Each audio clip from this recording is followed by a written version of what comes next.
नमस्कार दोस्तों, मैं रवि। आप देख रहे हैं मनी लाइव। एक बड़ी खबर निकल कर आ रही है कि कभी भी अमेरिका इजरायल और ईरान के बीच युद्ध में वो भी शामिल हो सकता है, घुस सकता है, कूदने वाला है, जो भी कहिए। ट्रंप के ये 4 कदम आने वाले 48 घंटे में कुछ भी होने के संकेत दे रहे हैं।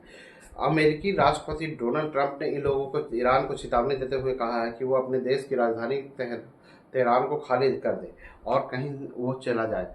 तेहरान के लोगों से कहा है कि वो अपनी राजधानी को खाली कर दें और कहीं चले जाएं, अन्यथा उन्हें गंभीर परिणाम भुगतने पड़ सकते हैं। फिर बाद में वो कुछ भी नहीं सुनेगा। इजराइल और ईरान के बीच युद्ध जो है लगातार 5वां दिन मंगलवार तक मतलब जारी है और आज भी जारी है। दोनों एक दूसरे पर हमला किए जा रहे हैं। इस बीच अमेरिकी राष्ट्रपति डोनाल्ड ट्रंप ने ईरान के लोगों को चेतावनी देते हुए कहा है कि वो अपनी राजधानी तेहरान को छोड़ दें और कहीं और चले जाएं। उन्होंने कहा कि ईरान ने परमाणु हथियारों के विकास पर रोक लगाने के लिए अमेरिका के साथ एक समझौता करने से अस्वीकार कर दिया है। इसके अलावा व्हाइट हाउस ने ट्रंप को मिडिल ईस्ट की तनाव भरी स्थिति को देखते हुए कनाडा में चल रहे ग्रुप ऑफ 7 शिखर सम्मेलन को खत्म होने से पहले ही एक दिन रवाना हुए। फॉक्स न्यूज़ ने रिपोर्ट छापी है कि ट्रंप अपनी राष्ट्रीय सुरक्षा परिषद की बैठक बुलाएंगे।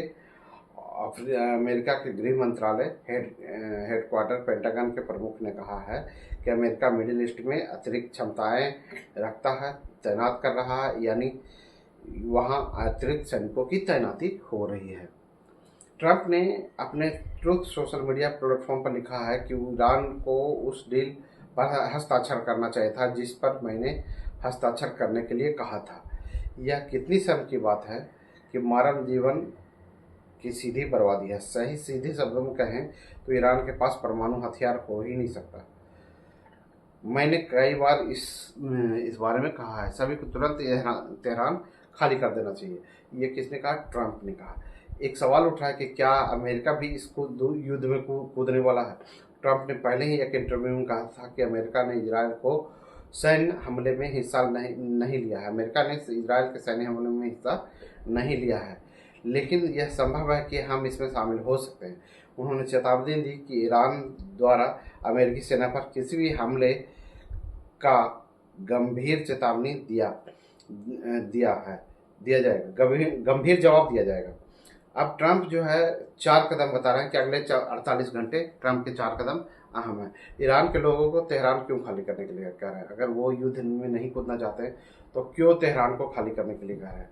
मिडिल ईस्ट के तनाव को लेकर G7 शिखर सम्मेलन को पहले ही छोड़ दिया है। अमेरिका में राष्ट्रीय सुरक्षा परिषद की बैठक बुलाना, मिडिल ईस्ट के सैनिकों की तैनाती बढ़ाना, ये सब चीज़ें जो है ट्रंप के मतलब अमेरिका के भी युद्ध में कूदने की संभावनाएं बढ़ती जा रही हैं, उसकी निशानी है। गौरतलब है कि ईरानी मीडिया ने मंगलवार को तड़के सुबह सुबह विस्फोटों की सूचना दी एवं एयर डिफेंस की भारी गोलाबारी की सूचना दी।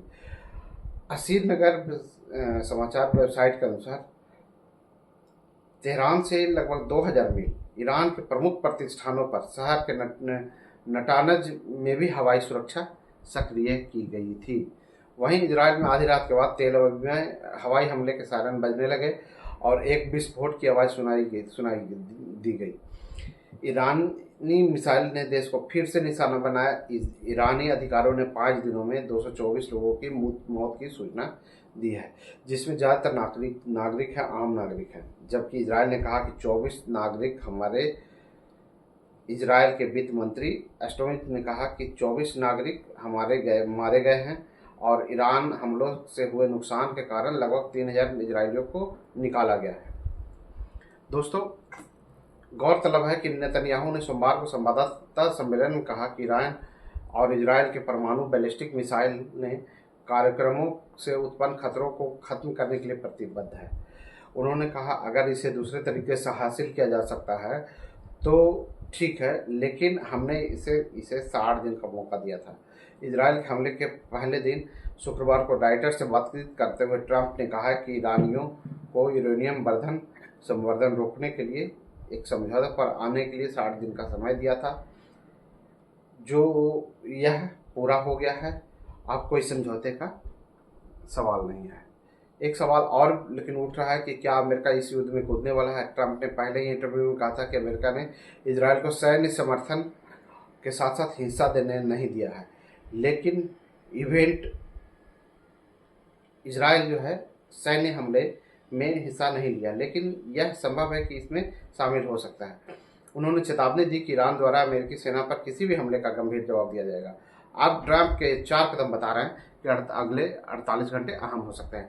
ईरान के लोगों को तेहरान खाली करना, मिडिल ईस्ट को तनाव से लेकर G7 शिखर सम्मेलन को पहले छोड़ना, अमेरिका के में राष्ट्रीय सुरक्षा परिषद की बैठक, मिडिल ईस्ट में सैनिकों की तैनाती बढ़ाना। और गौरतलब है कि ईरानी मीडिया ने मंगलवार तड़के ही तेहरान में विस्फोटों और डिफेंस की भारी गोलाबारी की सूचना दी। सीरियन समाचार के वेबसाइट के अनुसार तेहरान में 2000 मील दूर से ईरान ने के प्रमुख परमाणु हथियारों प्रतिष्ठानों और शहर नटराज में भी सुरक्षा बढ़ाई गई थी। तो वहीं इजराइल ने आधी रात के बाद तेल अवीव में हवाई हमले के सायरन बजने लगे और विस्फोट की आवाज़ सुनाई देने लगी। ईरानी मिसाइलों ने देश को फिर से निशाना बनाया। ईरानी अधिकारियों ने 5 दिन में 224 लोगों की मौत की सूचना दी, जिनमें से ज़्यादातर नागरिक सामान्य नागरिक थे, जबकि इजराइल ने कहा कि 24 नागरिक मारे गए थे। इजराइल के वित्त मंत्री बेस्ट्रिच ने कहा कि ईरानी हमले से हुए नुकसान के कारण लगभग 3000 इजरायलियों को निकाला गया है। तो दोस्तों, इस तरह से ट्रंप का क्या डिसीजन होता है आने वाले समय में पता लग जाएगा। जैसे ही कोई अपडेट आता है तो हम आपको अपडेट करने की कोशिश करेंगे। दोस्तों, आप देख रहे हैं मनी लाइव, मैं हूं रवि। मिलते हैं किसी और नए न्यूज़ के साथ नए वीडियो में।